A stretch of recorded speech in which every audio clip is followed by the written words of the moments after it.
Good evening, and welcome all to this leadership session of Boma India.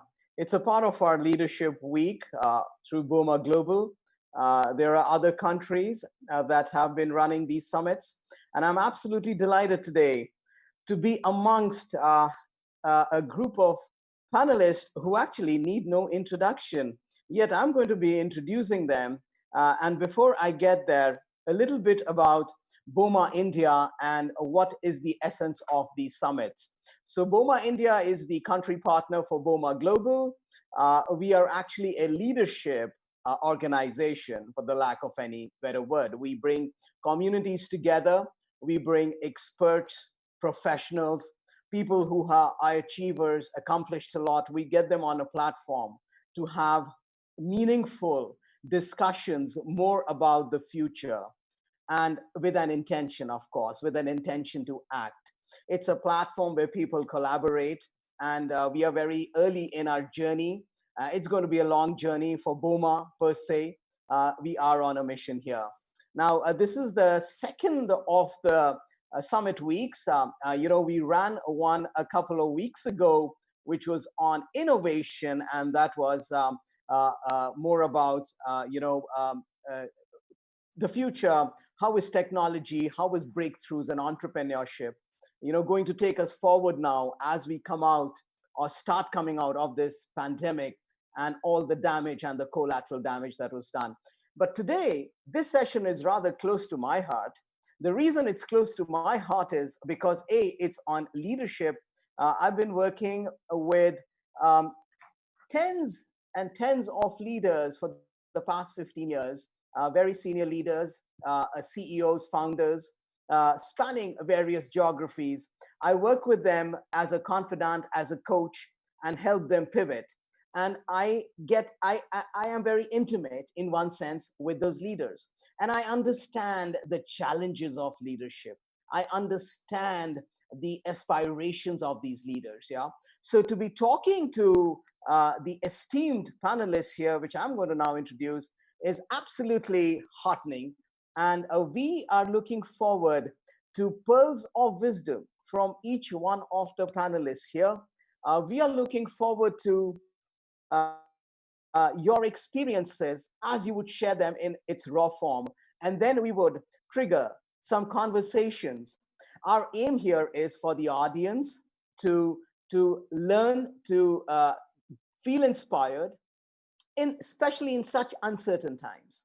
And you will see how they have done it, how they have stood up their enterprises, and how they have led troops in circumstances which have probably always been uncertain. Yeah. So with that, I'm going to introduce each one of our guests today. Dr. Kobus Neethling, who has joined us from South Africa. We have General G.D. Bakshi, again, needs no introduction. And we have Anuradha Das Mathur, who's an entrepreneur with a vision and a mission. And of course, we have Shanti Raghavan. Now, a little bit about all of them before we get started. General Bakshi is VSM recipient, Seva Medal and Vishisht Seva Medal. He was commissioned in the 6th Battalion of the Jammu and Kashmir Rifles in 1971. He's a very decorated combat veteran of many skirmishes, as you would say, on the LC and counter-terrorist operations in J&K and Punjab. General Bakshi has commanded battalion in active operations in Kargil and has been awarded the Vishisht Seva Medal. Later, he commanded a brigade in counter-terrorist operations in the very rugged mountains and was awarded the Sena Medal for his distinguished services. Welcome, General Bakshi. He subsequently commanded the reputed Romeo Force during intensive counter-terrorist operations and in the wake of Sat Vinash and succeed in pacifying the area. He's actually, General Bakshi, I understand you're popularly known as a turnaround specialist. And we're going to talk more about that as well. Of course, General Bakshi, you've written many books.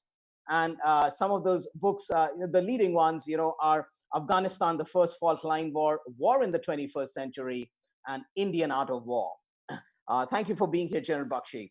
It gives me great pleasure to introduce Anuradha Das Mathur. She's the founder and dean of the Vedika Scholars Program for Women. Anuradha, we're going to talk more about that and your journey, of course.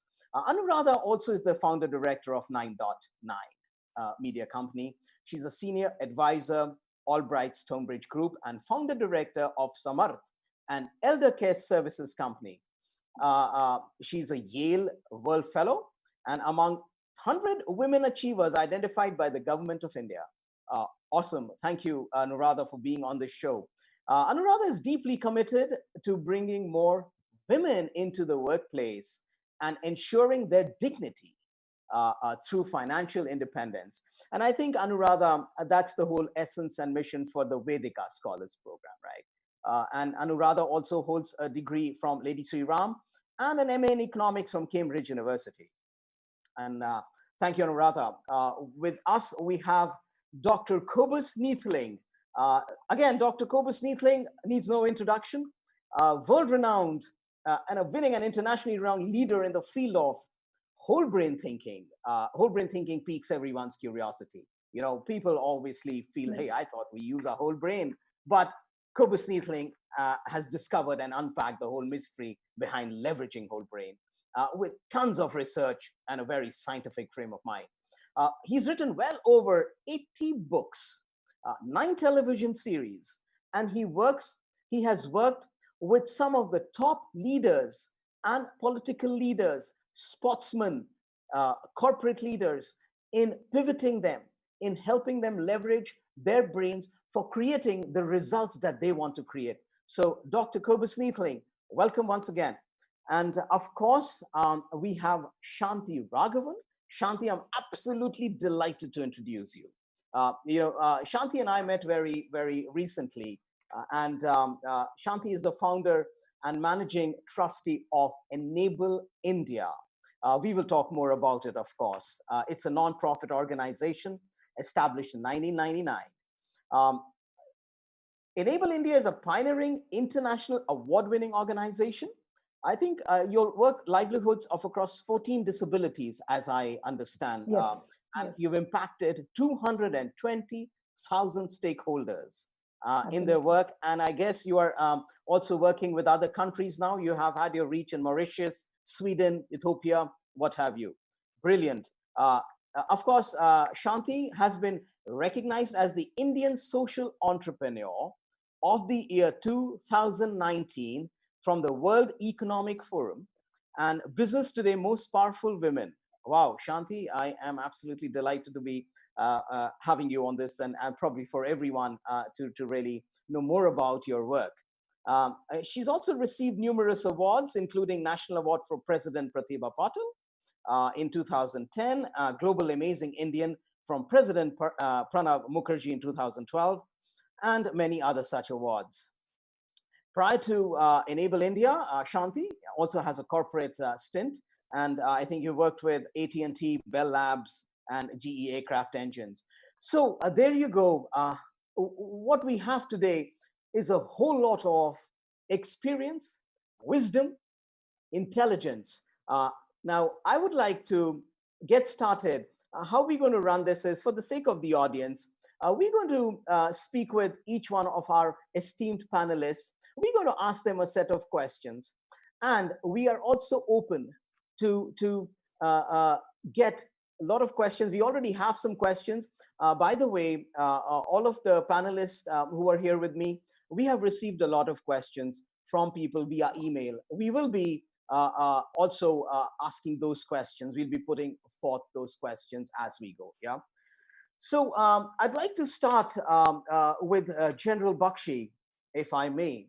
And again, for the audience, the essence here is just to learn from their experiences and the wisdom. How have they led in challenging times? What works in challenging times? So General Bakshi, without much ado then, if you'd like to first, talk a bit about your journey in terms of your own mission. And if you revisit one of the extreme situations, in your own career, what are some actions, General Bakshi, you took which stand out for you in extreme situations? So I'll leave with that first. We'll get started with that, and then we move on. So General Bakshi, over to you. You're on mute, sir. You're on mute. You want to get off mute, sir? Uh, we can do it from our end, I think. Can you? No, you're on mute, General Bakshi.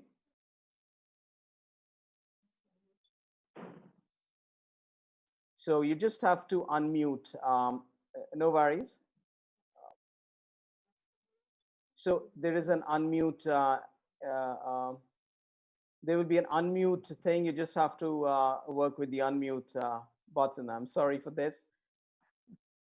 Or we cannot do it from our end. So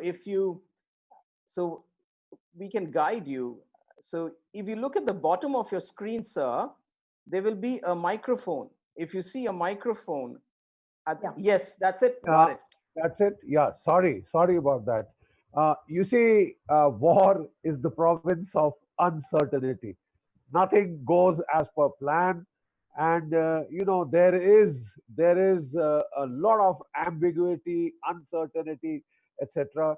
And when I look back at my career, I spent the bulk of my time in combat situations.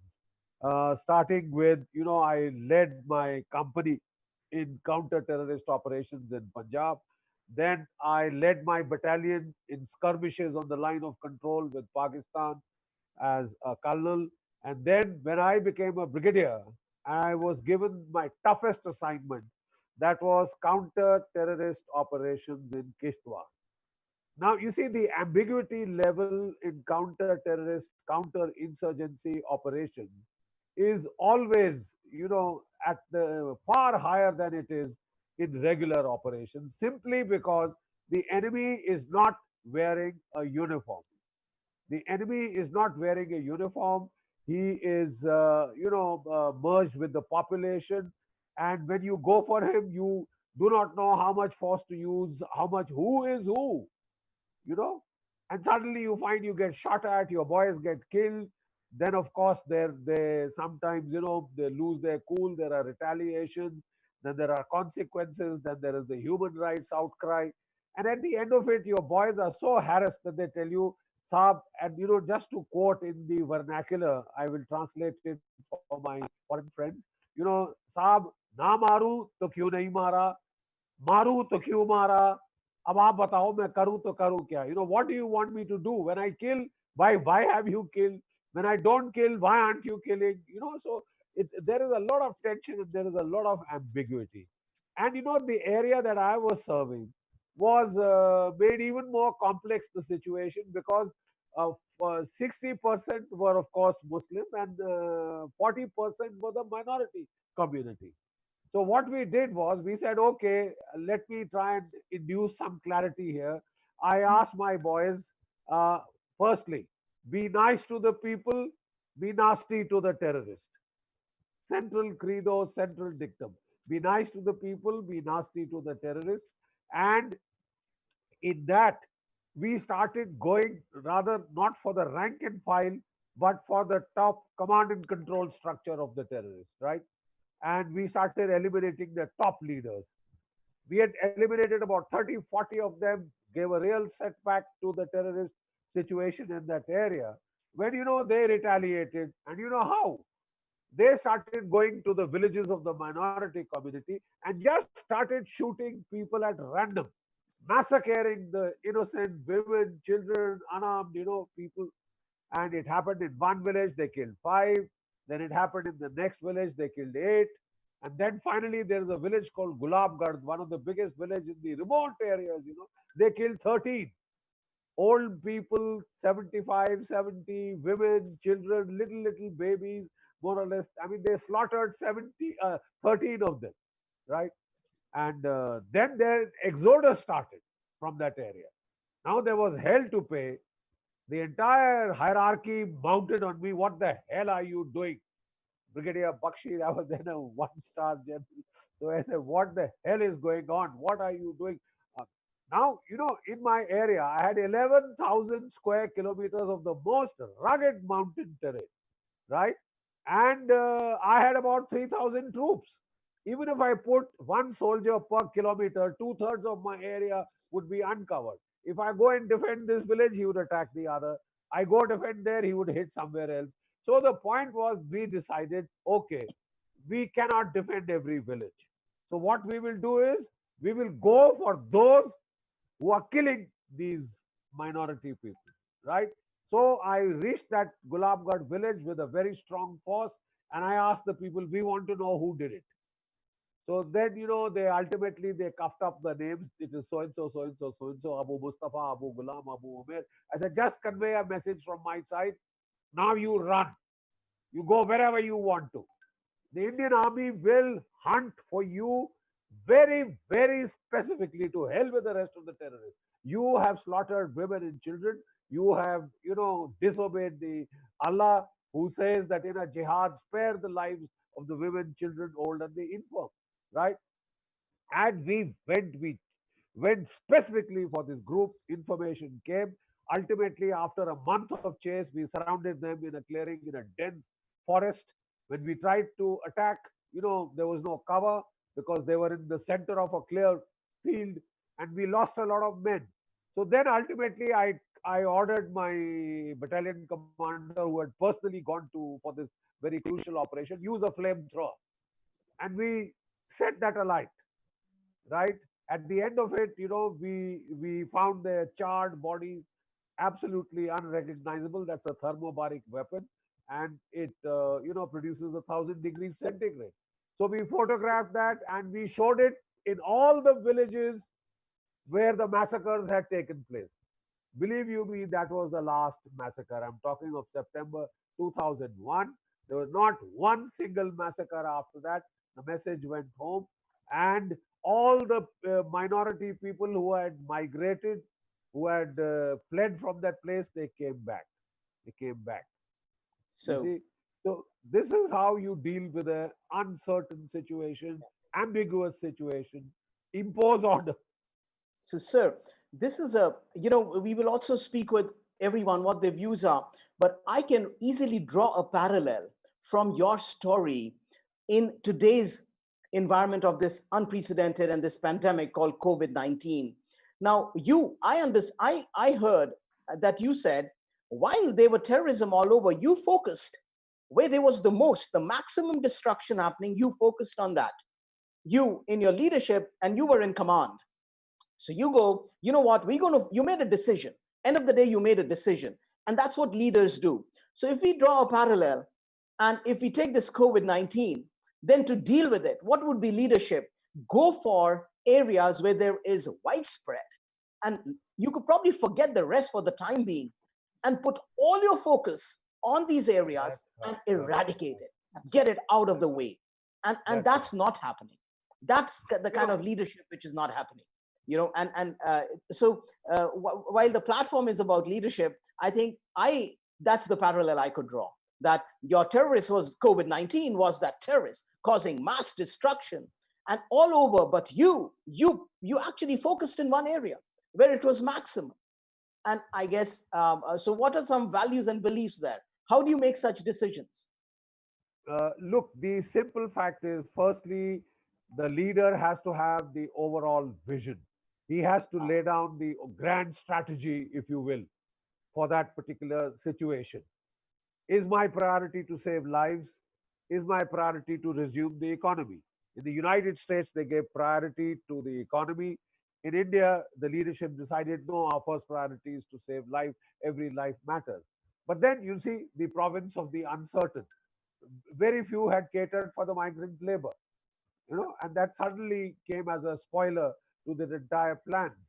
Now we find that the COVID, there are areas, there are about two-thirds of the district where there was hardly even one or two cases, 5 or 10 cases, right? And then there were areas where, like Maharashtra is one of the hot spots. Delhi, the capital, is one of the hotspots. Chennai is one of the hotspots. All our industrial areas are the hotspots. It's almost Yeah. like it was So designed. yeah. So So, that's so exactly my but do point. you do a general lockdown or do you focus very specifically on these areas? I would go for a singular focus. That's the lesson. So with as each one of you all, I'm going to ask you similar questions. What I'm going to do is I'm going to recap it very quickly and just take the lessons out, the insight. So I think the key insight from your narrative, sir, from this story is focus. First is the leader should really know exactly what's happening where, the entire big Situational picture. awareness. Yeah, and then focus on where it's maximum, where the damage is maximum, what can then kind of have a snowballing effect if not taken care of, rather than half-heartedly going all over. That's the lesson I would take from here, that be aware of your situation, then just go focus on one piece, which is the most important and critical at that time. Brilliant. Thank you, sir. We're going to come back, of course, and I'd like to move on to Anuradha. Anuradha, like I said, I don't have an order here. We would just want to get some divine feminine energy into the show as well, right? So, Anuradha, again, you've had a journey. We've talked about it, but I'd still want you to share this whole mission about your institute first, and then, like General Bakshi, can you recall an event or multiple events? And how did you act as an entrepreneur? Because there are many entrepreneurs watching this show as well. There are many aspiring entrepreneurs. There are women entrepreneurs watching us. I think what would be a lesson for them then through your story? So over to you, Anuradha. Thank you. Thank you. And it's a pleasure to be here. Um, Let me start with the institute. So I grew up a tomboy. My mother's a civil servant. She joined the administrative service at 19 or 20, or sorry, 21 or something. So I grew up with a mother who could drive a jeep, shoot a rifle, bake a cake, stitch clothes, go to work, be the fulcrum in the family, all of that. So I grew up with no notion of women needing to make choices. They did everything, and as a result, I had very little patience for what I saw as excuses. Right? Either you get the job done, or you say this happened, that happened, whatever. When I was about, I don't know, 35, I got picked by this American embassy, State Department and Fortune magazine for a emerging women leaders program, which took 25 of us to the US for 6 weeks. And the intention was to expose younger women to women in leadership. So this was women in government, women in politics, and then I shadowed a Fortune 500 woman CEO for a month. That program was very well curated, and it exposed you to the way, the kind of issues that women face at work. And because it was curated, there wasn't any shying away from the reality and how unequal the world of work is for men and women. And I have to say, Deep, that it was probably one of the most shaming moments of my life. I was gutted with guilt. It was a bit like saying, because I'm not poor, there's no poverty in the world. And I realized that because I hadn't felt discriminated against, I had ignored how unequal the world is for men and women, especially from the point of work. And I think that point in time, it was almost like an inner commitment to pay this privilege that I had grown up with. How would I pay this privilege forward? That really was the kernel to what Vedika is today. And then I thought about it, what do you want to do? And parallelly, I realized I was, growing up, there were lots of women who'd gone with me to college, very bright, ambitious women. But between 28 and 35, they had all sort of dropped off the workforce. I also realized with some older women that dignity and dependence, it was a realization for me that dignity and dependence don't go hand in hand. And somewhere I felt that everybody who's born, but at that point I felt that more strongly for women, that if women had to live lives of dignity, then they had to have independence. And after thinking through emotional, financial, intellectual, and whatever, the four kinds of independence, I felt that financial independence would make everything else a little bit easier to achieve. And that was the beginning of Vedika. How do we make sure that women grow up financially independent? And we now train women not just to get jobs, but to keep jobs. So everything that comes in the way of women staying in the workforce is a part of our curriculum, in addition to a management program. And we have 200 girls out there and they are cracking it. So it feels very, very good. Fantastic. Now, Anuradha, of course, there must have been challenges. Now, you have spoken about how you responded to one of the events, and then how this whole piece, the trigger for starting this.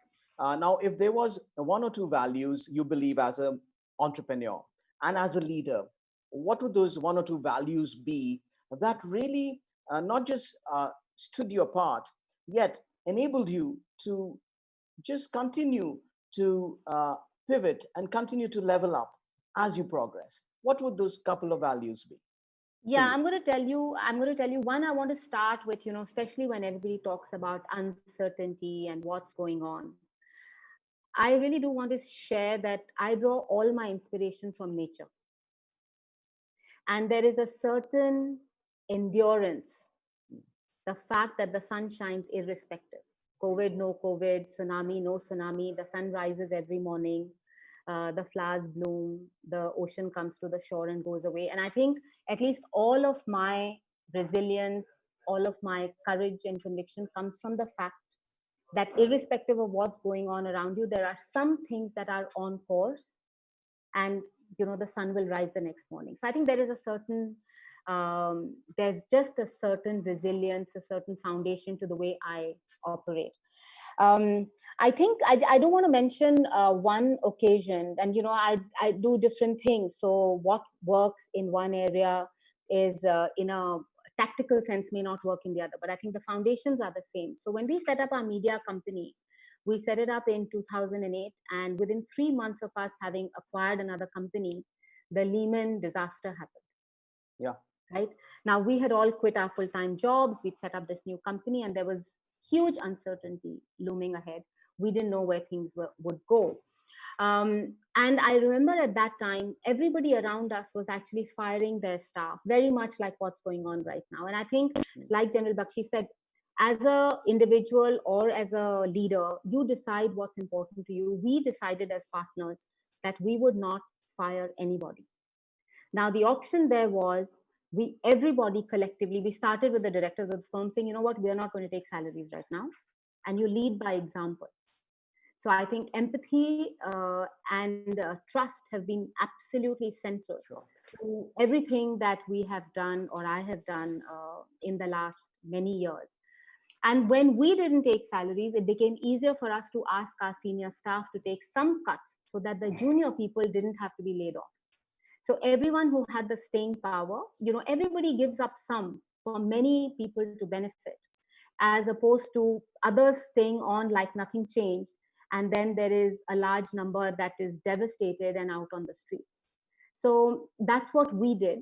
And I think that has really helped through for me, that if you do the right thing, if you have if you have just goodness at the core, and I think in the corporate world that has gone missing. Nobody talks about things like goodness. In fact, it's almost like a divergent thing. So I feel like if we can, even at Vedika, teach people that goodness and success can and must go hand in hand, I think that's one of the first and the most important values, just the goodness in the universe. Sure. I think the second thing is, personally, I have a non-comparative head. From the time I was a kid to today, what somebody else earns, what somebody else is doing, what somebody else is called, has never mattered to me. So you're really measuring yourself up against your previous self. And the same holds true for our organization. As long as we're doing better compared to last year, we don't really spend that much time worrying about comparisons with the rest of the world. And I think the last piece I'll say is the discipline of gratitude. It's done very well for me. So if you focus on what's right, it gives you the energy to deal with what's wrong. And of course, there's lots that needs to be done. It comes from a very favorite video of mine called "Celebrate What's Right with the World." But I think that's where I get my energy from. So, Anuradha, that was so inspiring just for me to hear, and I'm sure all of us. And so the two lessons then I would really take from here for the audience, if I were to recap it. One is that have your own benchmarks. There's no comparison because you are. And another piece I realized is, and that's something I picked from all the stories, and as even General Bakshi said, I see a lot of passion, a passion for what one does. I believe that is an important, or probably the most critical ingredient in a leader's life. If you have passion for what you're doing, I guess uncertainties and all of that, it becomes almost like seamlessly and cakewalk to kind of overcome these uncertainties. So thanks a lot. And I know most of your businesses are built on passion, and we'll of course talk more about it. We're going to come back. I want to pull in Dr. Kobus. Dr. Kobus, I know, Dr. Kobus, you are nursing a bit of a sore tooth. I want to share that with the audience. So, so we are easy on you and don't make you talk too much. But at the same time, I also know the wisdom you bring in. So, Dr. Kobus, like I introduced you, is a whole brain expert, renowned, known all over the world. And Dr. Kobus, again, the same question, your journey. Can you recall events in your journey and challenging times, uncertainties? How did you respond? What is that one action you took, which can be a good lesson for leaders? So over to you, Dr. Kobus. And before you speak, Saurav, if you please don't switch your video off, Saurav. Yeah, don't switch your video off, on and off. Yeah, thanks. Okay. Yes. Yeah, thank you for inviting me to this panel. It's a privileged group to be part of it. Thank you. I maybe first start with something that General Bakshi said that sort of just jumped into my mind.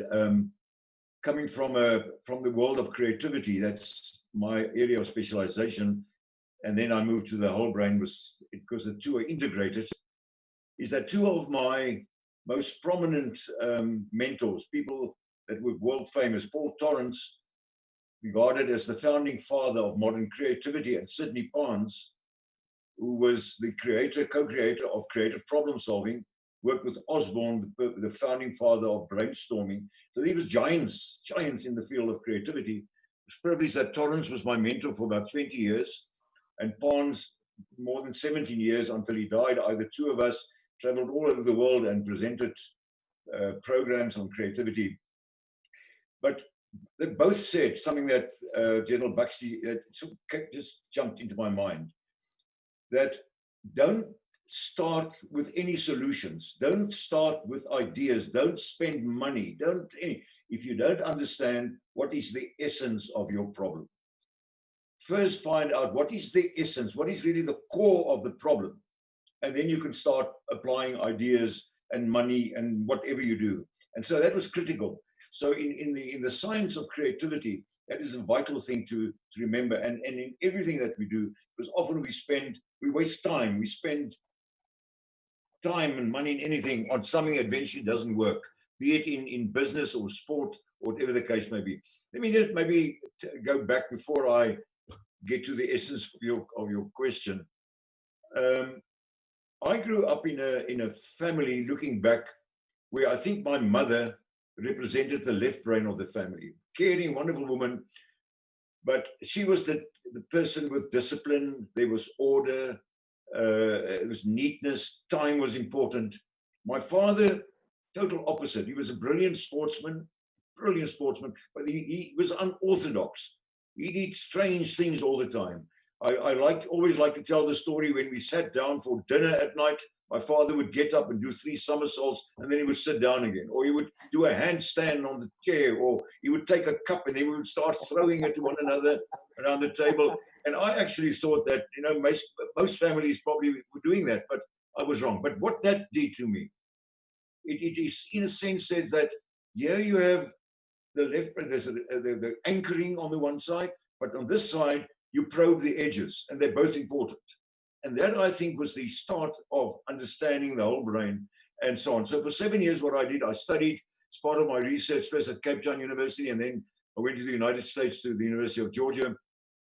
I looked at children between the ages of 0 and 3, because I wanted to understand what is human potential, because the only way, basically, for a scientist to know what we're all about is to go back to the time when you were totally natural and spontaneous, when you were hiding nothing. And so 7 years, and I wrote up a thesis on what I discovered. And the one thing that came out was that 98% of children, and this was comparative, I did it in 15 countries, that 98% of children in that age range have creativity at a superior level. So all of us, the world in a sense, have immense creativity, but it goes down like that as we grow older. And at 10, it's only 32%, and so it's go down and down. The point is that work that I have been doing my whole life, and my colleagues and working with Deep too, is to say, but we've not lost it. It's not gone. But it takes a deliberate process, and this is what we need, and we need it more now than ever before, is to get the creativity out of all human beings. And I work with people over the ages of 80. It doesn't disappear. It is always there. But to come back to this critical kind of situation, I remember when Nelson Mandela became president.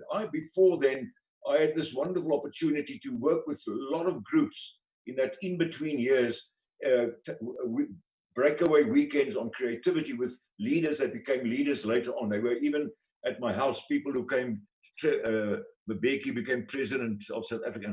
But I was asked immediately when Mandela became president to train his staff. And I remember it was 48 people. Unbelievable, wonderful privilege for me. And then one of the first things I asked the staff, where do you think is Nelson Mandela's brain dominance? What is his preferred mode of thinking? And they all said unanimously, there's probably more than one, but the one that stands out is this, what we call the R2 brain, this empathy brain. And they would relate how when he walked up to his office in the morning, he would stop and he would chat with the gardener, asking about his family, how are you doing? And also times when he would sit down with little children and sing with them. So it is, and I think that is why one of the leader qualities that we often don't see in the leaders that really attract people, who change the world, is all the other things, but also that genuine empathy with human beings.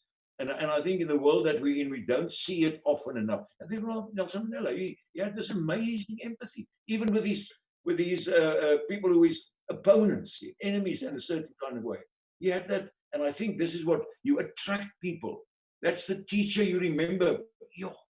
I won't be in that teacher's class because there was something different. And I think we've lost the attraction, the leadership.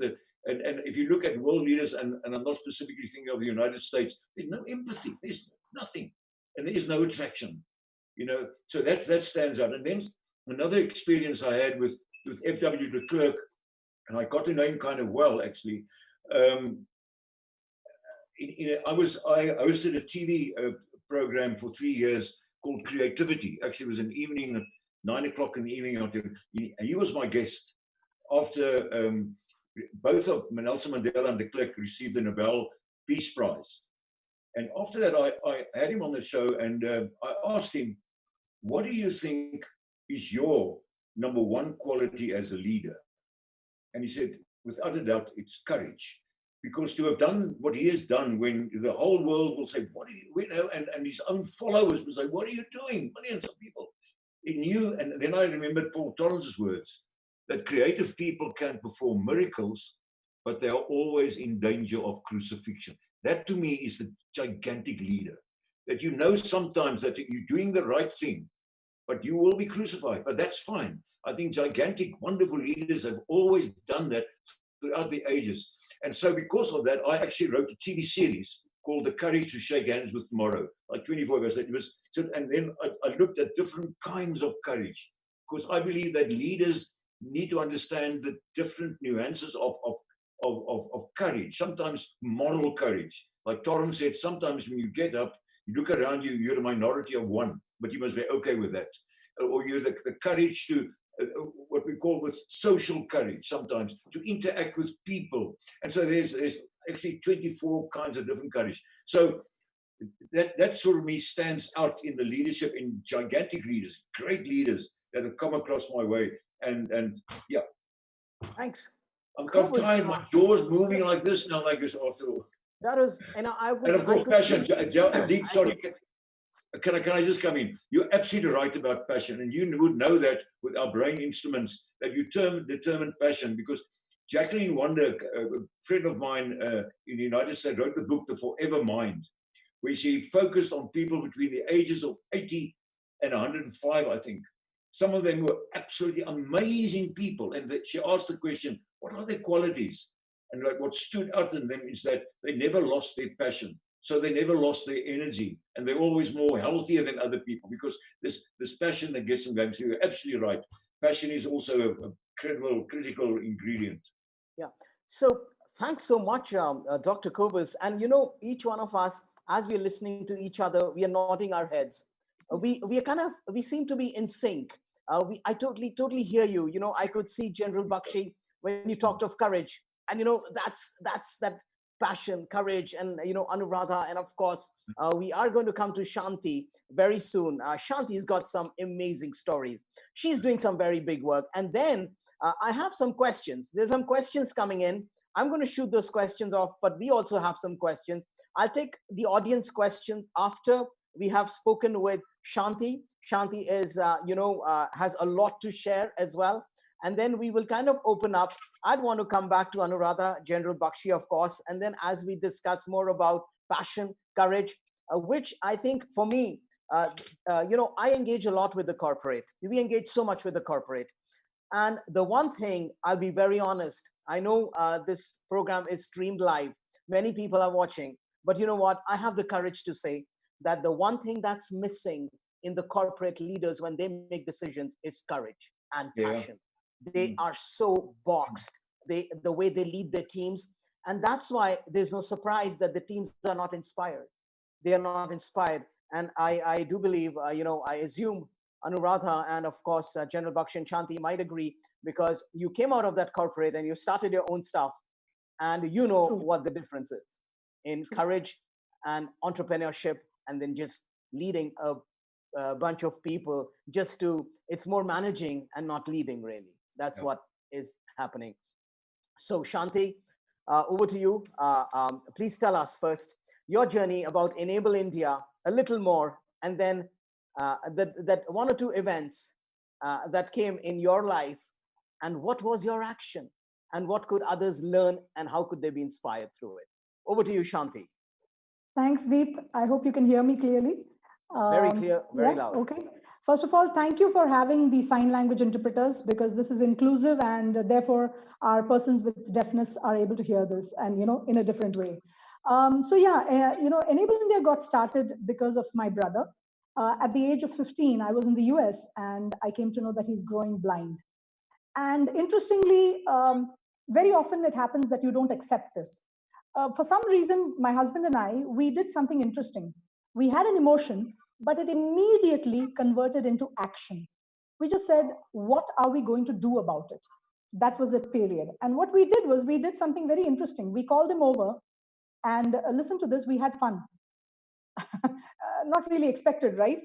So we did every kind of fun activities: swimming, snorkeling, kayaking, hot air ballooning, everything like that. And in the whole process, you just realize sky is the limit. My brother, when he was going back from the US, I was in the US at that time, he said, I think I can walk on water. So from that journey, my brother came back, started studying, and we came back to India and had to help out a lot of times to ensure that he could study well. But in that process, the point was that, our household, my parents have always, there's a certain background you have because of which you behave a certain way. Am I only going to do this for my brother? Or are there more people out there? Because our house has always been something where everybody came. It was like we say Dharamshala, Kobus. It's almost like, free for all. Everybody could come and be in our house. My mother was a teacher, so students would come, and it was so. With that atmosphere, you never felt this is my family. Your family was the entire world, so you couldn't stop there. So somehow, Enable India got started. If I knew there was going to be this much work, I don't know. You never know there's going to be this much work involved, right?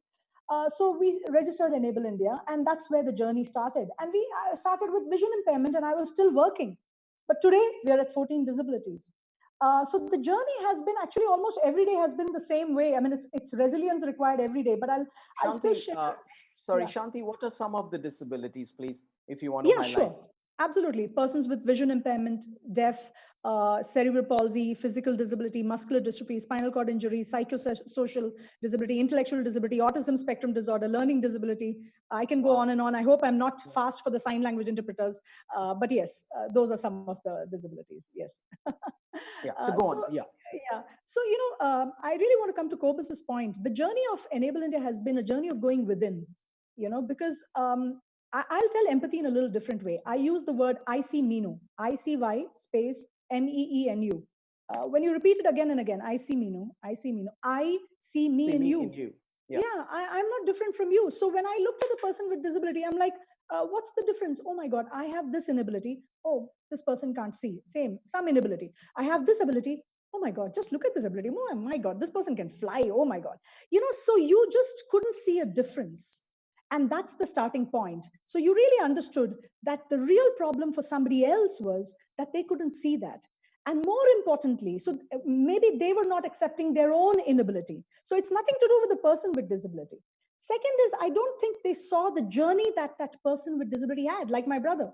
Maybe if they meet my brother, oh my God, he can't see. Oh my God. Yes, but he's had a journey. He's done his MBA. He's working currently in a big multinational. You don't know that journey. So it's very understandable. So the empathy for me was more even than the person with disability. I think I had to do it for the others, the so-called persons without disability who were not in touch with themselves, and it's absolutely okay. So having that empathy for that person who didn't understand the strength of the person with disability was the starting point. So just to give you some examples, because you really want examples of where things have, every day has been a strange struggle, but, obviously, but it's never felt like a struggle because you're just, I use, Why that's the point. Why do you say it hasn't felt like a struggle?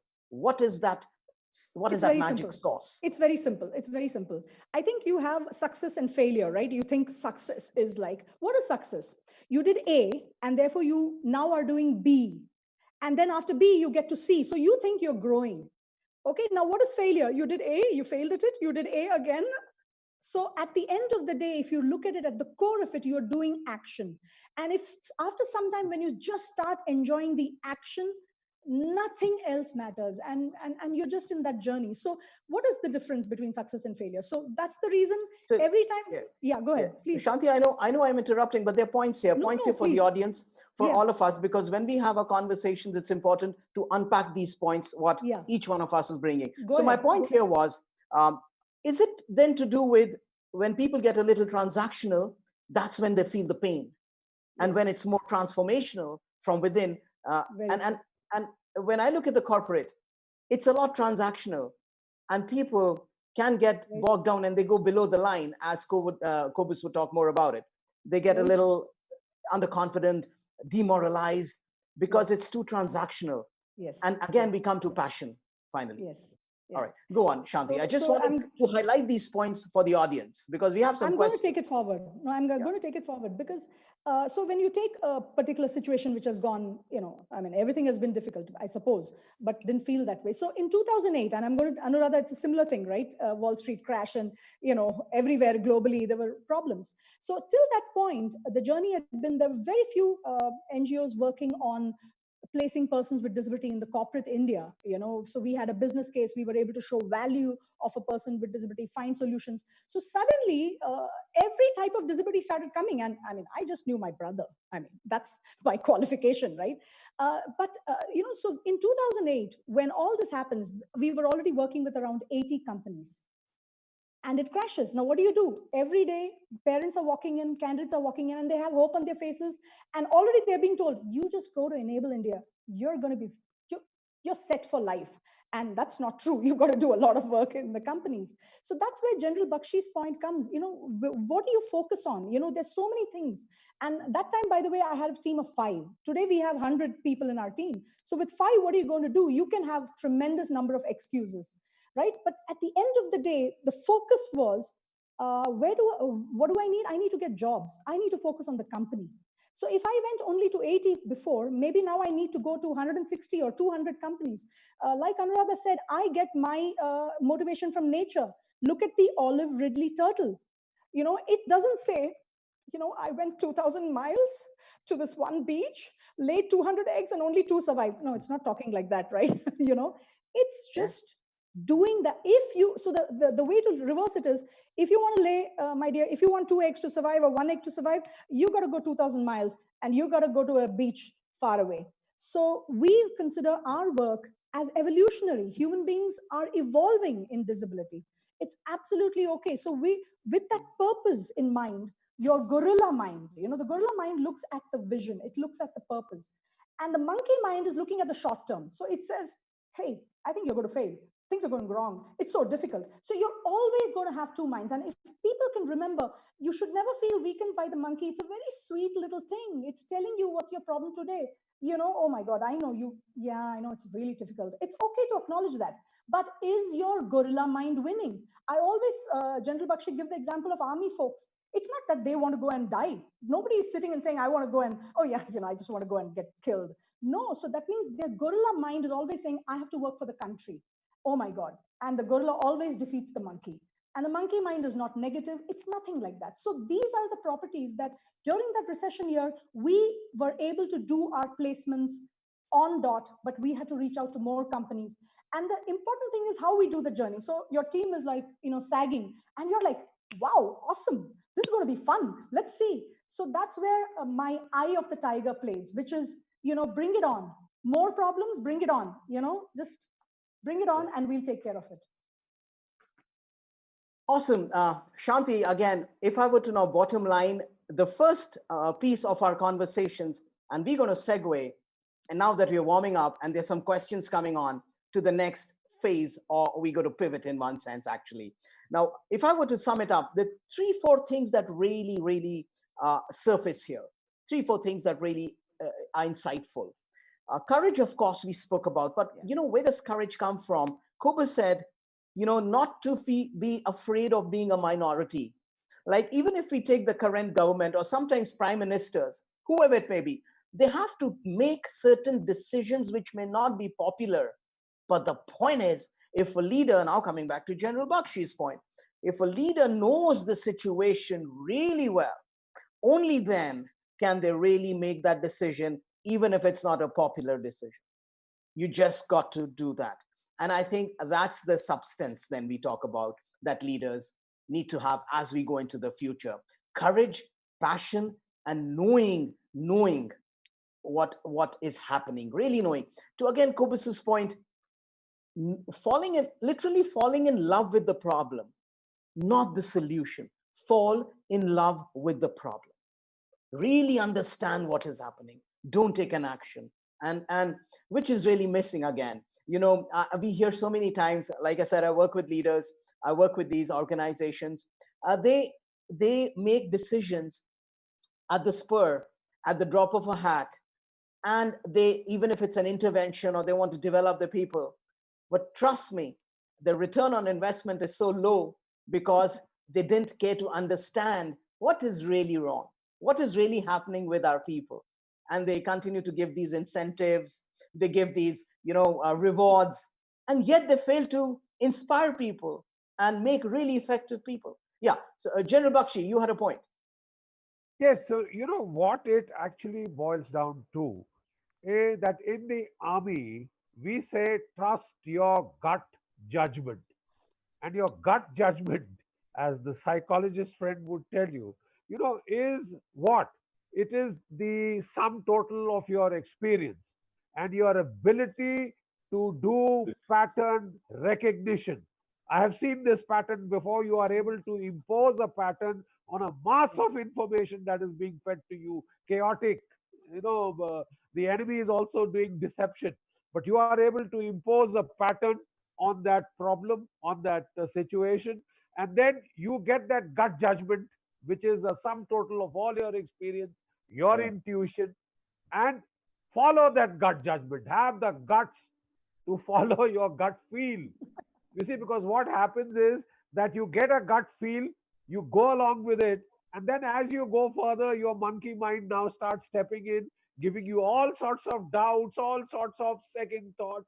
You start diluting the original plan. I mean, there are so many examples I can give from military history. World Yeah, War but One, the Germans had the Schleifen plan. They kept diluting it because of they took counsel of their fears, and it was a disaster.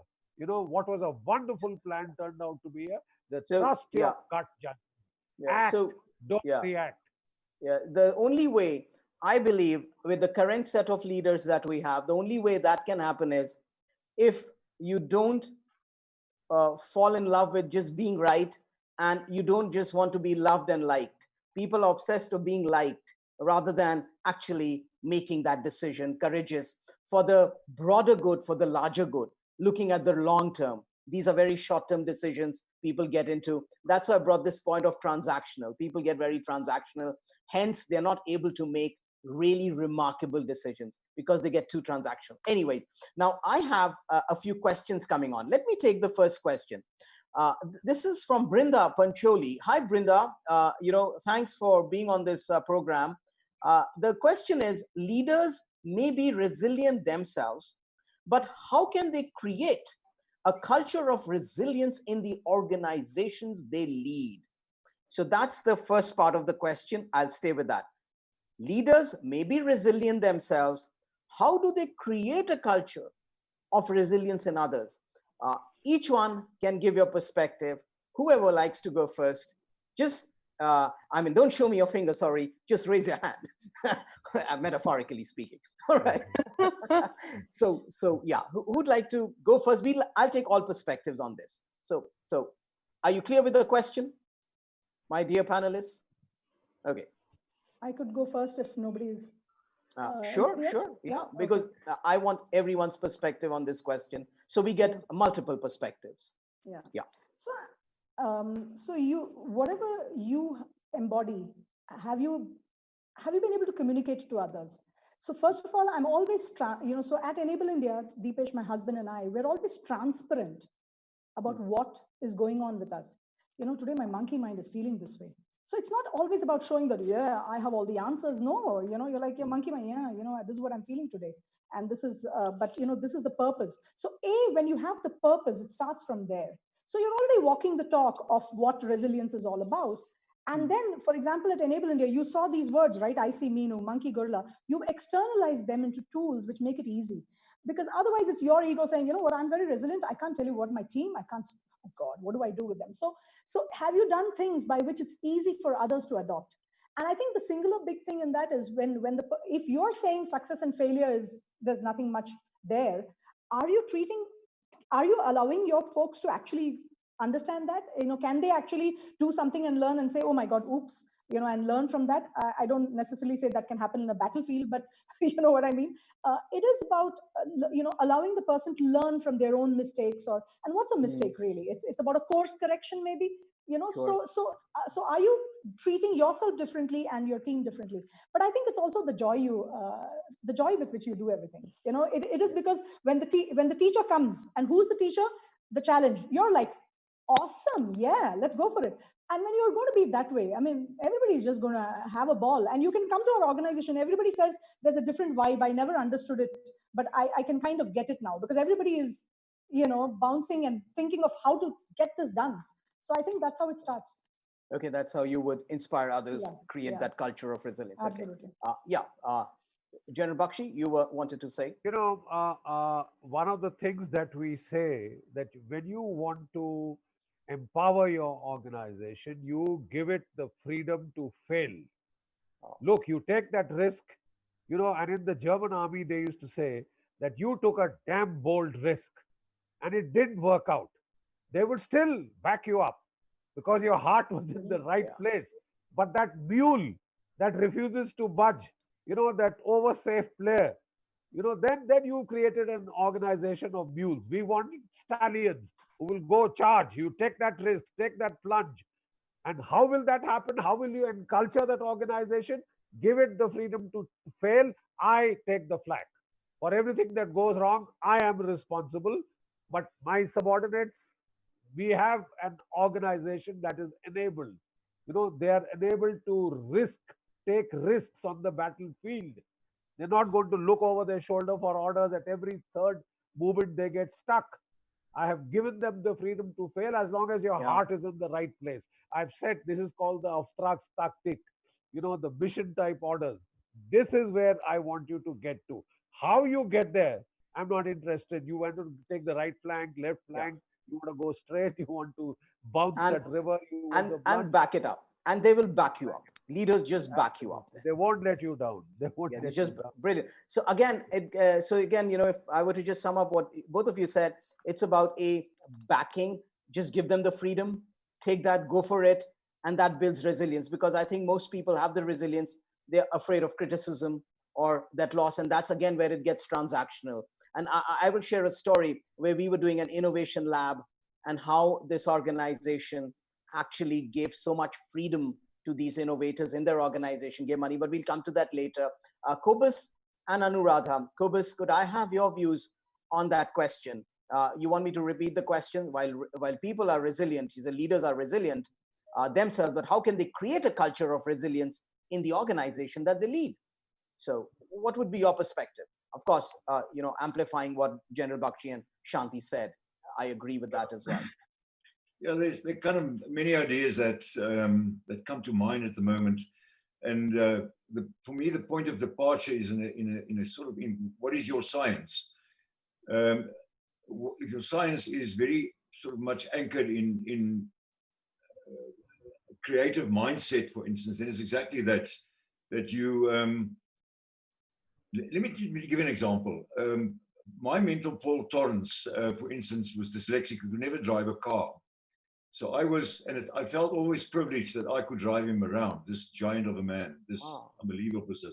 And I remember taking him to a supermarket one day, and I was pushing the cart, and then he took out a little checklist, what would he buy and so on. I looked at this, I thought, in my life, I've never had a checklist, and I'm not a checklist kind of person. And he looked at me, and he could see I was surprised, and he said, this checklist is my left brain. The more I respect my left brain, the more freedom it gives my right brain.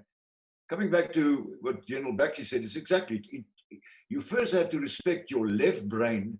You have to have the experience, the knowledge, the information, then your intuition works. Otherwise, it'll never work. Your left brain is the anchoring and the basis for that intuition to work. And that's why coming to resilience or anything else for that matter, you need to understand how the brain works, because you need to move between all dimensions all the time. You can't get stuck into your dimension and think that'll give you all the answers. That is the one approach. There's one approach you need to understand. You need to have an organization that is totally whole brain orientated, that people, as you say, feel the freedom to do what they need to do. And that sort of gets stuck. But there's a more fundamental approach for me, and Deep knows this model that I've always been excited. We created this model a long time ago, but it's still up here. And that is, thinking is always your own choice. You can never, ever blame anyone else for your thinking. I remember also a wonderful interview with Nelson Mandela, where he actually says he's free, he's liberated. And because they asked him about, don't you blame and curse the people who came? He said, no, then I'm still a prisoner if I do that. I'm free. So thinking is your own choice. And that to me has always been the difference between people and people. Those who blame and curse other people, and those who don't. And your thinking is then the point of your departure. That is your essence. That is your human beings. And there's a line, and anything that you choose below the line, doesn't matter what, that resilience or whatever will never be there. Because then you make choices all the time. The world is terrible, which is terrible. My leaders are out there. Anyway, you get stuck in this kind of world below the line, and then you never. The first step for me as a leader, I would say, is to create a culture and atmosphere that can take the whole, and that's what we did with international sporting teams that we work with, the AB de Villiers of the world. The moment they're above the line, they score 100. The moment they go below, it's got nothing to do with their cricket ability. Nothing. It's up here when they score naught, but it's up here to take them above. So that choices you make, when you make a negative choice or an angry choice, stop yourself and say, what is the opposite? And the wonderful brain that we all have, there's always an opposite. And when you get that culture going, and you anchor that culture, and people move with you, because there's always advantages. The whole world, miracles start to happen around you, without a doubt. That's where miracles, not below that line. Miracles are all above that line.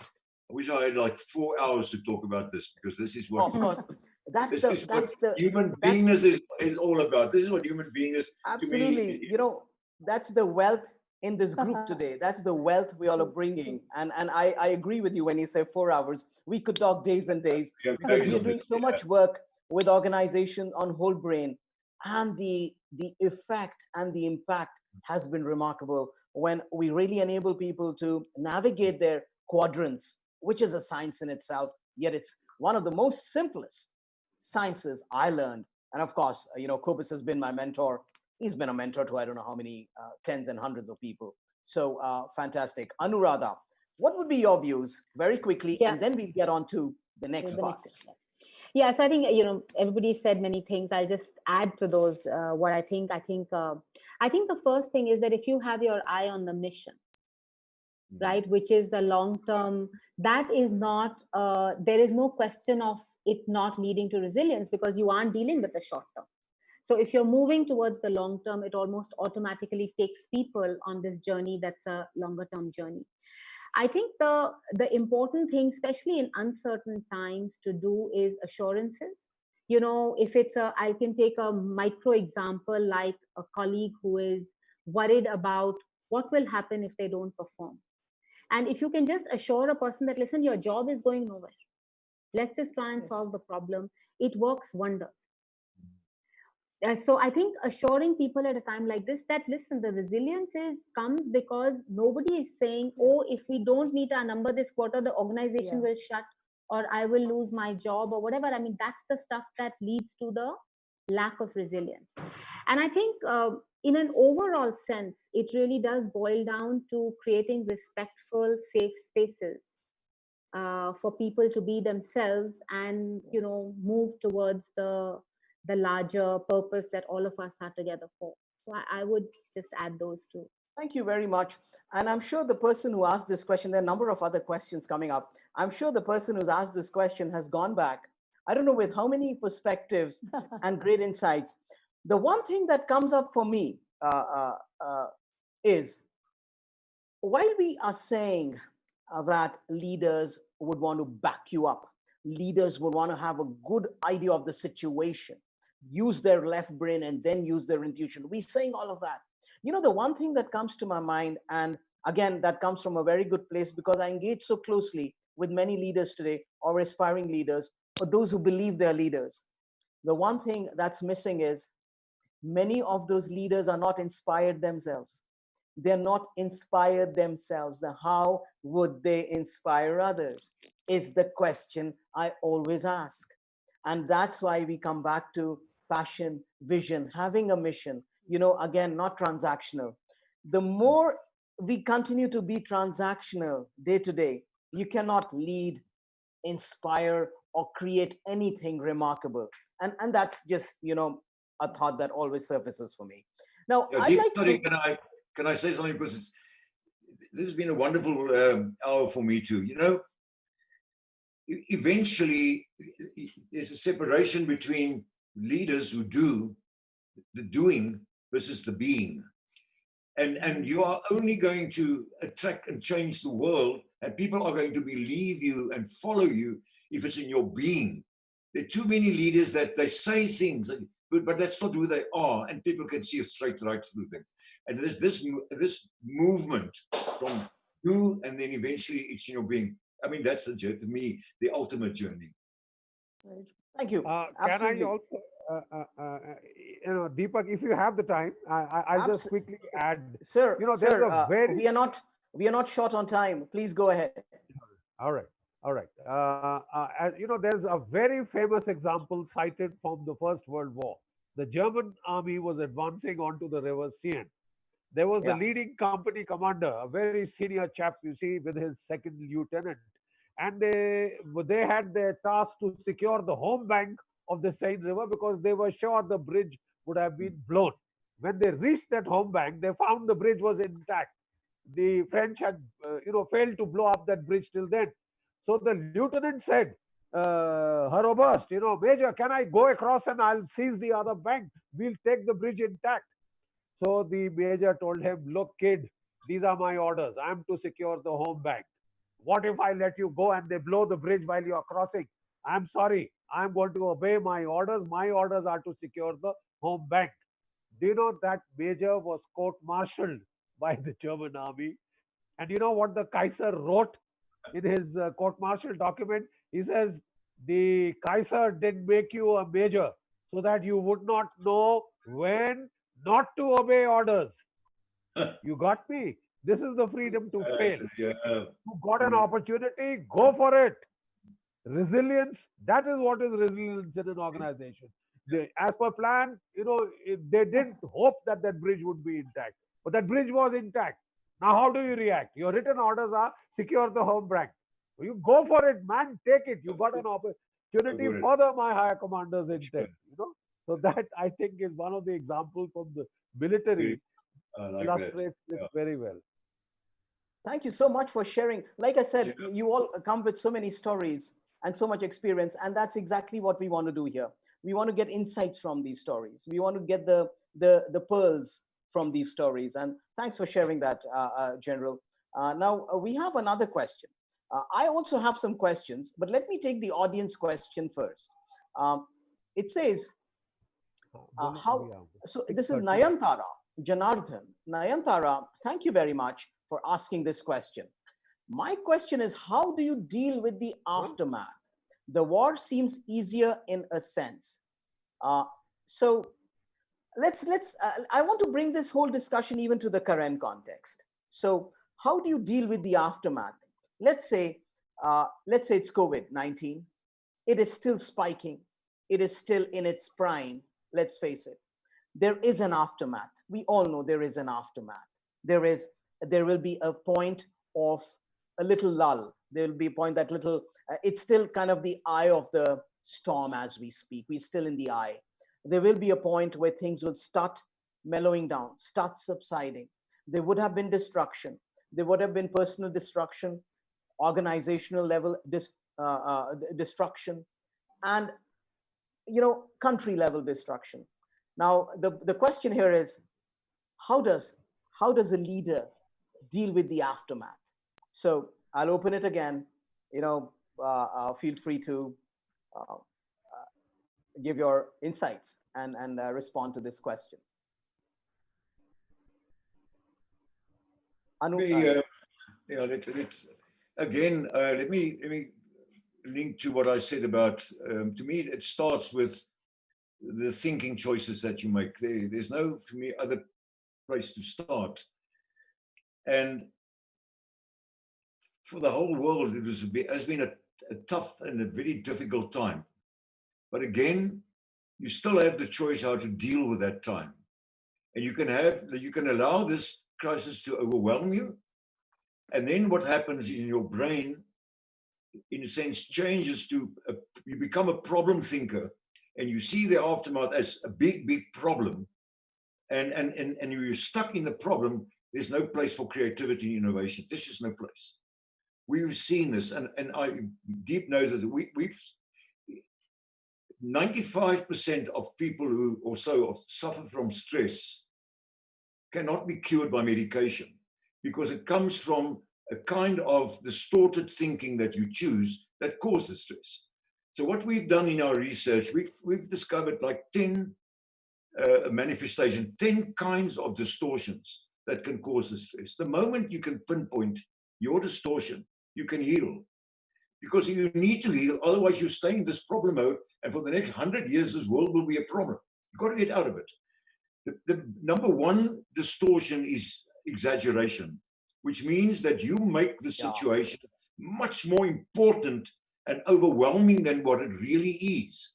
And it's stuck in you. Little things make you, so you make this, what's happened now, much huger than it is. And I always like to use this example. When a woman came to me after I spent the whole day talking about this model, she came to me and she said, I'm totally free now. She said, for 4 months, I was below the line, stressed out, this negative thoughts. And she said, what I did, I was supposed to marry a man. Just before he married, he left me and so on. But what I did now, I realized, I kept him here. He didn't say, I'd like to come. I kept him and he's gone. And then she said this. And I think these are critical words for our time. She said, I confused a moment in my life with life. And that's what we should not do with this 3, 4, 5, 6 months. It's not life. It's a moment in life. Deal with it. We can deal with it. And then see not only problems, but there's opportunities like deep, and we've discussed so many opportunities and possibilities, even in these tough times. And don't confuse the moment with life. It's not that. It's a moment. Absolutely. Anuradha, I'm just going to come back to you. It just reminds me of a very recent conversation with General Bakshi, sir, that I was having, yesterday. Just had a bit of a warm up. And I was talking about the amount of, the surge that is happening and the spikes that are happening as our unlock starts to begin. And there seems to be no reprieve. And yes, he brought a very, very good point. He said, but Deep, if you look at it in context, we are 1.2 billion kind of nation, but the deaths are, just such a small percentage. Of course, there's still deaths. We still empathize with families or people who get affected by this. Yet, if you look at it in context, and I guess, Kobus, exactly your point, we make it too big without understanding the context. And for leaders, I guess today, again, we come back to that same point, understand the problem, understand the context, take your time doing that, and then respond. Yeah. So that's one big lesson, I guess, for leaders. Anuradha, you wanted to say something. Yeah, no, I was going to just say that there is a problem. So I don't think, whether all the world's optimism and all the courage can make you say there isn't a problem, right? Of so course, I think optimism and courage, I think are absolutely imperative at a time like this. But we've sort of got this little term going in all our organizations, which is precaution without paranoia. Yeah. Right? So you focus on the stuff that needs to be done. You're not ignoring it and saying things are fine. But on the other hand, you don't let, like Kobus said, you don't let it overwhelm you. And that's the, this line that you get a lot when you talk to people from the world of management thinking and stuff, that whatever you focus on grows, right? And I think you have to focus on the fact that things are going to get better, they're going to normalize, and basically that's what you have to focus on. Yes. And there is a problem which you're dealing with, but I think it's really about what you want to put and I have always found that a certain amount of lightheartedness and warmth goes a long way in dealing with pretty much anything that's happening in your life. So I at least personally couldn't agree more with you. Lightheartedness is something that works in our organization a lot. Being lighthearted, keeping your sense of humor intact. That's important. That's very important. I think the one thing I want to just highlight is, you all can share your views if you like. Very important, I think, for a leader today is, how does that leader show up? How do you show up as a leader? Do you show up as someone who's worried, someone who has fear, someone who is not demonstrating passion, low on energy? Or do you show up very energetic, passion, all of that? I believe that's a huge piece for any leader to inspire others. And kind of, same point. Shanti, you wanted to... Yeah, 2 points. One is from the leader perspective and then the organization. So first, Anuradha, appreciative inquiry, right? Whatever you focus on grows. So, in this time, what do you focus on? Just see the way people are responding, the good that is happening. I mean, it's just so inspiring. So you're focusing on that. You're focusing inward. Why I think it's being a problem, and we'll come to the aftermath, is because maybe you're uncomfortable being at home. So maybe there's a mirror being shown to you on, I am not comfortable without people. You're learning more about yourself. Are you uncomfortable? That's great. If you can be comfortable in that, you're going to learn so much more. This is the opportunity for you to grow. And if you stick it minute by minute, if you look outside, you look at the nature, if you take action, if you can take one concrete action, which does a +1, and you take the next action, it's amazing. My husband and I, we've been doing some things, and the kind of opportunities we've explored. So we are energetic all the time. Everybody's like, how are you doing today? Absolutely awesome. I'm not happy with the situation in our country, and my heart goes out. But if I'm going to feel bad about it, but I'm going to be energetic, because after the aftermath, I will need all my energy so that, the team and I want everybody in the team to be having that energy to go forward. From an organization point of view, we need to have a long-term somebody who's working long-term. That means in the short term, the team already are at Enable India, they're looking at from the short term, they're looking at it as an opportunity. I love it. We've got amazing leaders and they're seeing what they can do with that opportunity. Great. Meanwhile, you have somebody who's making sense of what the aftermath may be. So for example, we are seeing, oh, maybe it's going to be a gig economy. Maybe there'll be very few jobs, but can we therefore use this opportunity to make every person with disability look for a job on their own? Let them go to 100 places, let them learn, etc. So if I were to get the insight for the sake of the audience, it would be reframe in your mind, reframe the situations. You have a frame, we all have a frame, reframe it. And these are techniques, these are techniques which you're not going to talk about in this show, but they're techniques to reframe a situation, uplift yourself. Now, one point is, of course, I had questions, I had questions for each one of you, but we've gotten into such a flow that I'm taking more of the audience questions and we are generating our own conversation. But, I know there's a lot of learning happening there for the audience. So, General Bakshi, you wanted to say something? The time factor, I have to go on television.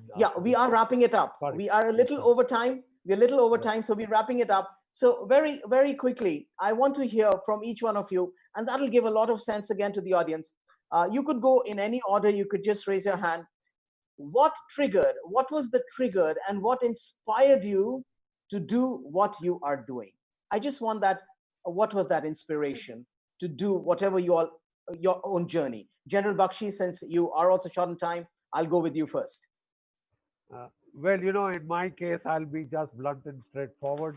I had an elder brother. He was 23 years of age. He was a captain when he was killed in the 65 war. In very short and simple terms, that was my inspiration. He is the guy whom I hero worshipped, tall, strapping, lad. He went into action. He never came back. And I thought, whatever I have to do, I'll do what it takes to take revenge. I'll sort of follow up. So he had joined the family regiment. We come from a regiment. My father was in the armed forces. So he joined the family regiment. I joined the same regiment. I rose to command my battalion and went up. I never looked back. And there is one thing, leadership principle, I can leave your listeners with is be proactive. The Israelis have a set of commandments for their young officers. The first commandment is attack, attack, attack. The second is in the attack, risk, risk, risk. When in doubt, hit out. When orders don't get through, presume what they would be and act accordingly. Remember, the nearest way to safety is always via the enemy's hill. Don't react, act.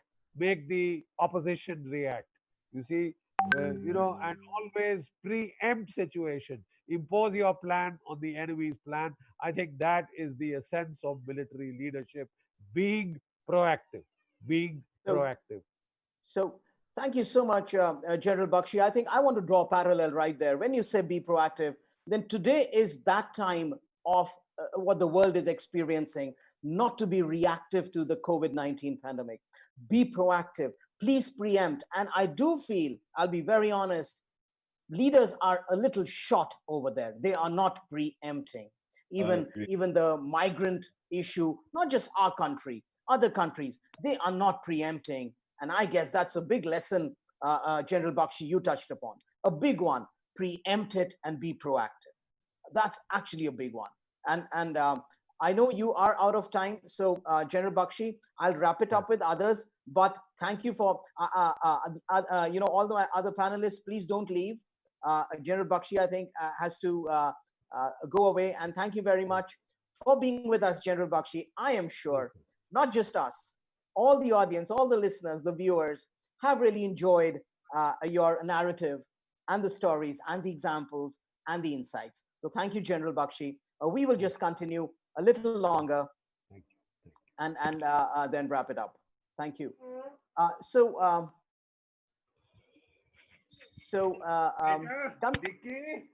Coming back to, you can just say. All right. So now there's a question here. My question was to each one of you, Anuradha, Kobus, Shanti, who would like to go? What was that trigger? What inspired you to get on your respective journey? Shanti, who would like? Okay, Shanti. I could go first. So I mentioned to you that my journey started with my brother. But the journey led to the point where my brother started going for interviews, and he went through 70 interviews and he got rejected. So I think the point, I don't know, somewhere, two things I think are the triggers for me. One is I am very patriotic, and somewhere where you see that leaders were not able to see the ability of my brother. It's not about my brother, that's not important. But my worry is for leaders who are not able to see human potential. And Kobus, I think all the work is about understanding human potential. So that somewhere I think it must have been a trigger. I don't know. I'm telling it today, right? And I think the second thing is the fact that there are so many more people out there, and I draw inspiration actually from each person I meet. So when you see each person, you're like, oh my God, just look at this potential, and oh my God, it's gonna help the country, it's gonna help the world.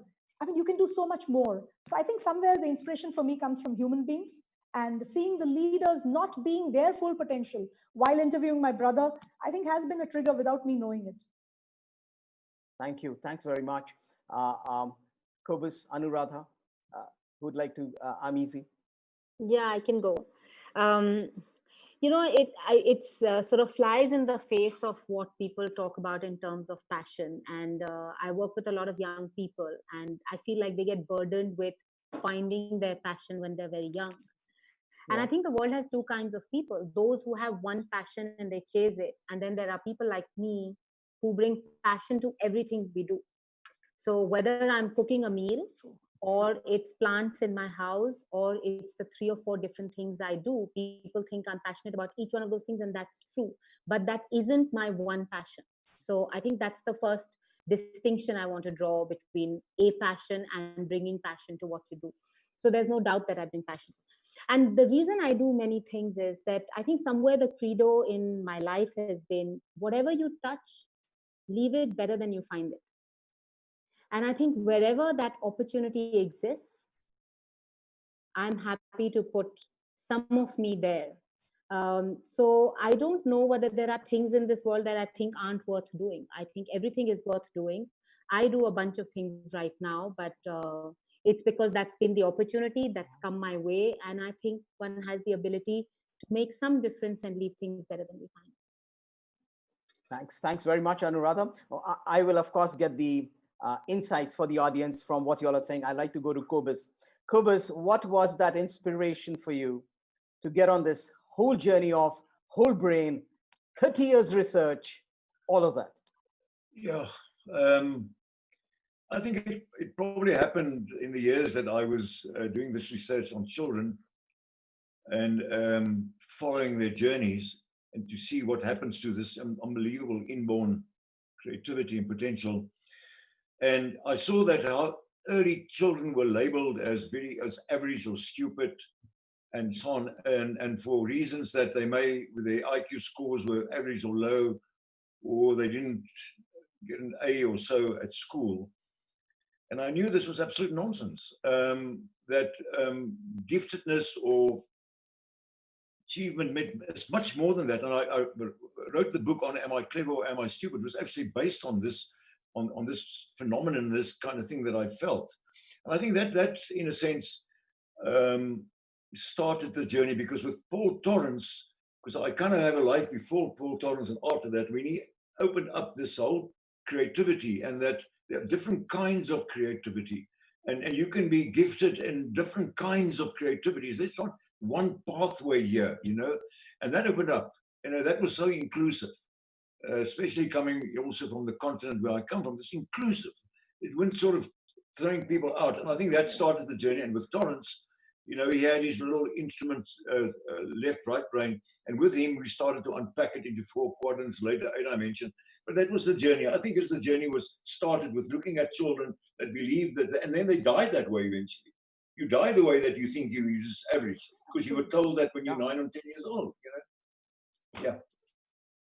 Wow. The lesson here then, I like to always unpack what is being said, and that's what I do best. So if I were to unpack all that you said in terms of what triggered you, what inspires you to be on your respective journeys, then the one thing I believe is so important for whether you're a leader, because I believe everyone's a leader, everyone assumes leadership or ideally would want to assume leadership. You don't need a title. How important then it is for every individual to know what is that trigger, what inspires you to do what you're doing. I think for sustainability and to pursue what you are pursuing, it's very important to know what is the inspiration behind it. And I guess that's what keeps people like you and others who are on a journey, who's been pursuing something for so long. I think just to know what inspires you, what is that trigger? And I guess before people embark on their journeys, that's a question they could ask themselves. Hey, why am I getting on this journey? What's inspiring me? And if that is not strong enough, if that's not significant enough, I believe they should drop that journey. They should get on another journey. What would you say to that? Is that important and true, to know what inspires us? And that has to be significant. Yeah.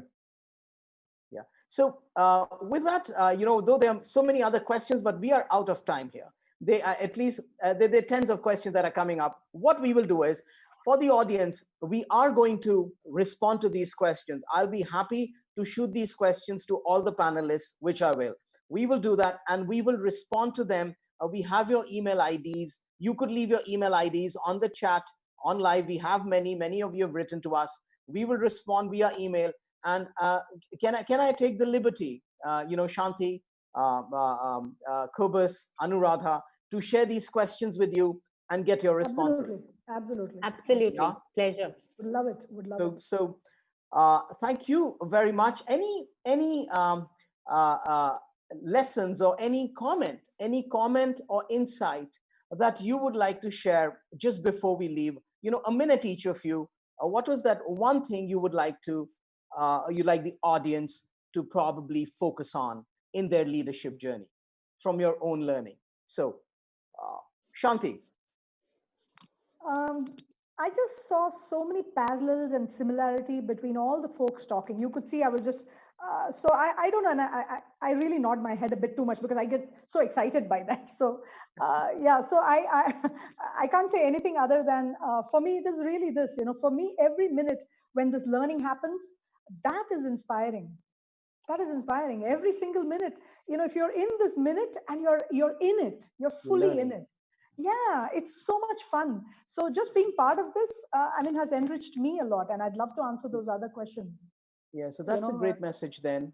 Yeah. Tune in and stay attuned if you want to really enjoy the journey. Good. Yeah. Anuradha, what is it that the one thing you'd like to share? Yeah, no, I was also very struck by how similar many of the comments were, but I really feel like optimism and gratitude and the energy that you bring to things, I think those are really the abiding qualities you need if you have to lead and create. The one thing that I will say is that I feel that building energy is very different from fighting energy. There's two kinds of people who are doing meaningful things. Some fight and some build.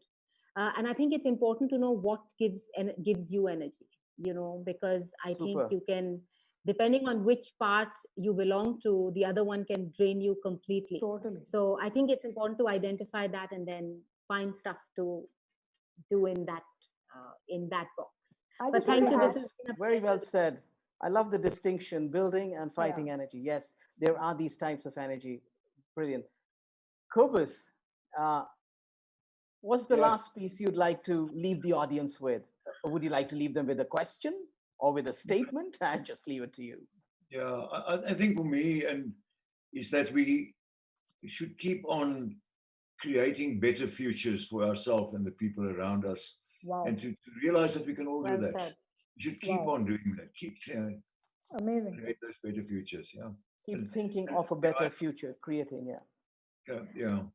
And thank you, Deep, for the opportunity to be with this wonderful panel of people. I really appreciate it. Thank you. So thank you, all of you. Thanks, Anuradha. Thanks, Shanti and Kobus, of course. I do hope that you, the audience out there, have enjoyed, because I've seen a lot of questions coming up. We are sorry we could not respond to each question, but like I said, we will. And we hope you've taken, yeah. The interpreters, Saurabh and Surbi. We are, and thank you. In fact, that's the first thing I decided to share. Even when I started my session, somehow we missed it. Surbi, thank you so much. And Saurabh, for being here, for doing this. And you know what? You guys are doing a great job. Both of you are just doing a fantastic, and I'm sure you're doing this, what you're doing out of passion. I can just tell. It's out of true. passion.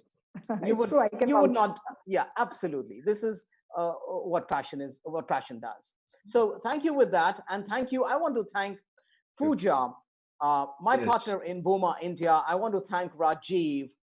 And of course, our little daughter, Lyra. Now, Lyra has really supported us with technology. She has supported us so much. She goes to school. So Lyra, big thank you. Pooja, of course, has been kind of she's like fortifies Boma Global. You know, she fortifies us.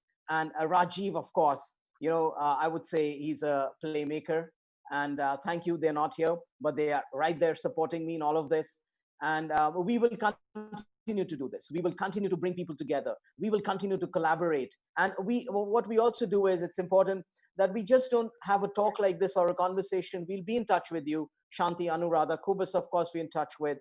We'd like to look at possibilities of how you can meet some other people to take your work forward. Yeah. Wonderful. And that's the transformational stuff we want to bring. Radical collaborations to create a future. Yeah. Thank you. That's the Thank you very much again. Thank you. Appreciate it. Thank you all.